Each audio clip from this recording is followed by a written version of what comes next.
হাসিয়াবু কিস্তি উলাইতে তাড়াতাড়ি পালান।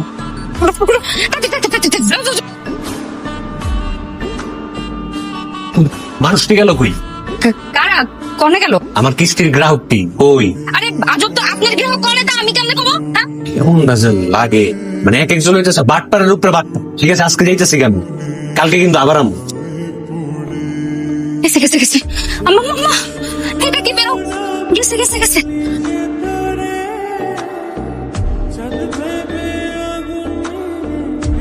নিজে করে খুব চালাক মনে করেন আপনারা, তাই না? আপনার টাকা দেন। আমার কাছে টাকা নাই। আপনার ভাই কই? আপনার ভাইয়ের না দোকান আছে? আপনি বাইরে ফোন দেন। দিচ্ছিটা একটু চিল্লান কেন আপনি সব সময়? আমি লাউড স্পিকার দেন। ভাই কোনে আছো তুমি? দোকানে। ফোন রাখেন, আর কিছু করতে পারেন, রাখেন। এবার আপনি আমার লগে চলেন।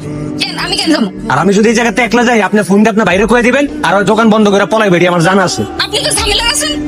মা খাও গেলাম।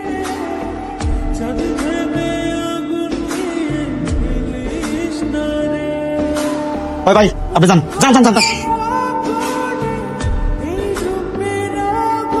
এই নে রে। আর দোকান বন্ধ কে? এই সময়টা দোকান বন্ধ থাকুনের কথা না?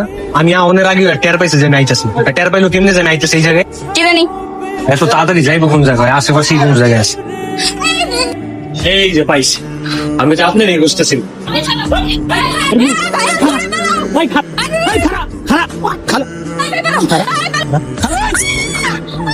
আমার ভাই তো সাঁতার জানে না।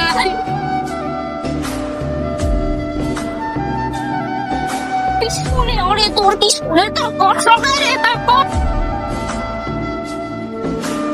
ভাগ্যিস আমি পুকুরে লাভ দিয়েছিলাম, না আমার পানিতে তো মারতো।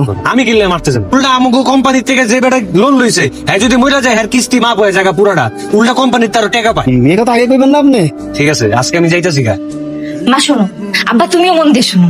কিস্তি চলাকালীন যদি কেউ মারা যায় তাহলে নাকি কিস্তির সব টাকা মাফ হয়ে যায়।